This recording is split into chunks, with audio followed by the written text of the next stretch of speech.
Bonjour à tous, on se retrouve pour un nouvel épisode d'On passe à table. Aujourd'hui, on va dans un endroit que vous connaissez déjà, le restaurant Gérard, sur le cours Julien, et on va découvrir une nouvelle recette.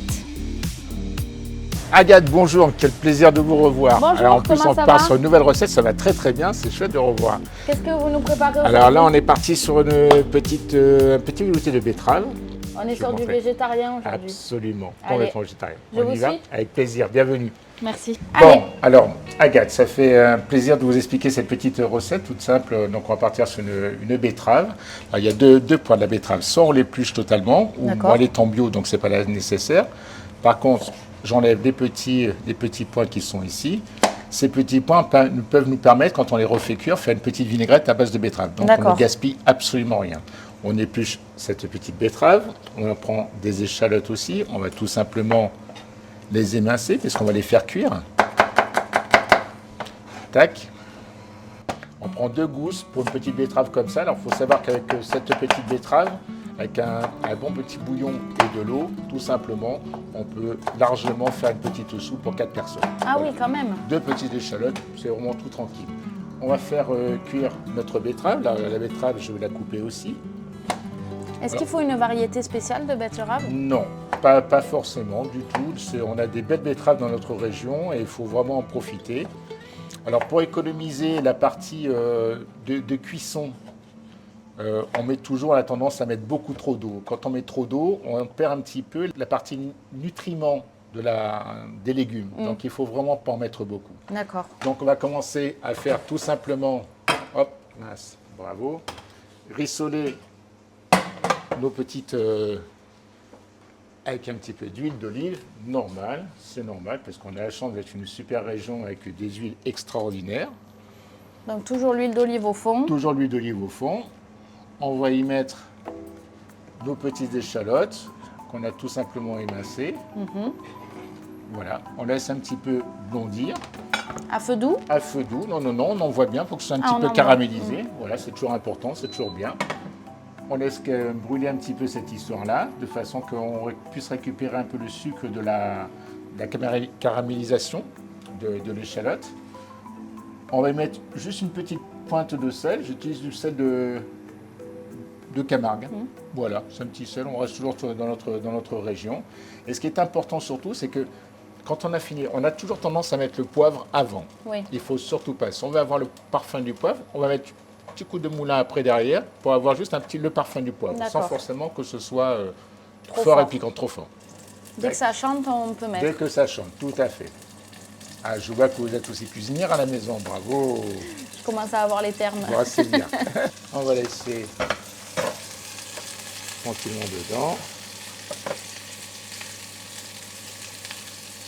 On remet une deuxième petite pincée parce qu'on a mis la betterave.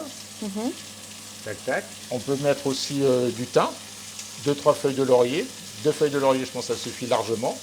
Et garder vraiment la saveur de la betterave. On entend chanter, on entend tout le monde chanter. Est-ce qu'on laisse un peu accrocher peut-être? On laisse un peu accrocher justement. Et là, on va rajouter un petit peu d'eau. Et puis on va laisser cuire au moins une vingtaine de minutes. D'accord. Oui, voilà, ça accroche, c'est bien. Ça colore beaucoup, hein. Ça colore, c'est bien. On le voit sur les doigts, hein, Ouais. c'est normal. Alors, vous avez laissé la peau de la betterave, mais on est d'accord qu'avant, on la lave bien. On la lave vraiment bien. Alors, il faut savoir que la betterave est en bio. On l'achète sur le mercredi sur le marché ici. Franchement, travailler une betterave crue, ça coûte pas très cher. Et prendre le temps. Voilà, ça va retrouver beaucoup plus de saveur que la betterave qui est déjà cuite et sous vide, c'est un peu idiot, quoi. Vous voyez, j'ai juste mis à couvert la betterave, l'eau, un petit peu d'un petit bouillon, voilà, tranquillement. On va laisser tout simplement mijoter tranquillement. Alors Agathe, on va continuer sur l'étape suivante. On a laissé cuire au moins une vingtaine de minutes, on laisse 20-30 minutes. Ce qui est important, c'est toujours prendre un petit couteau, voir effectivement si on a la tendreté dans notre betterave, comme ça on est bien, on est sûr qu'elle est bonne cuisson. Une fois que notre betterave elle est cuite, on la prend, on va la mettre dans notre petit blender. Alors surtout ne pas hésiter par rapport au jus de cuisson. Il faut, si on voit que on n'a pas assez d'eau, on reprend un petit peu d'eau, on le met déjà, on va rincer notre petite casserole tranquillement, tac, tac, tac, poum, poum, poum. Comme ça, on reprend ce qu'il Comme y a ça, dedans. on reprend ce qu'il y a dedans, on met ça dedans. Toujours monter à niveau. On regarde où est le niveau. On vient. Alors, si c'est un peu trop épais, on n'hésite pas, on rajoute encore de l'eau. Ça, c'est à la convenance de chacun. Ça, c'est à la convenance de chacun. Alors, soit on le laisse. Alors, on peut faire en 2 étapes. Soit on fait sur le velouté, on peut faire aussi la purée de betterave aussi, qui peut être très sympa, qui peut être très jolie sur une fond d'assiette avec un petit poisson dessus. On peut mettre un petit peu d'ail, choses comme ça, et c'est parfait, ça sera très bien. L'échalote est important parce qu'elle donne une sucrosité, mais très neutre par rapport à l'oignon. Et l'échalote est vraiment plus sympathique. Mais après, on peut prendre de l'oignon, ce n'est pas la région de l'échalote. On essaie de l'implanter ici avec un maraîcher voisin et tout, donc c'est bien. Là, c'est parfait. J'ai entendu que mon mixeur, il n'y avait plus rien. J'entendais pas les crac-crac-crac, les petits clac-clac. Voilà, c'est parfait. On est bien. On va la remettre en casserole. On va la faire chauffer un petit peu.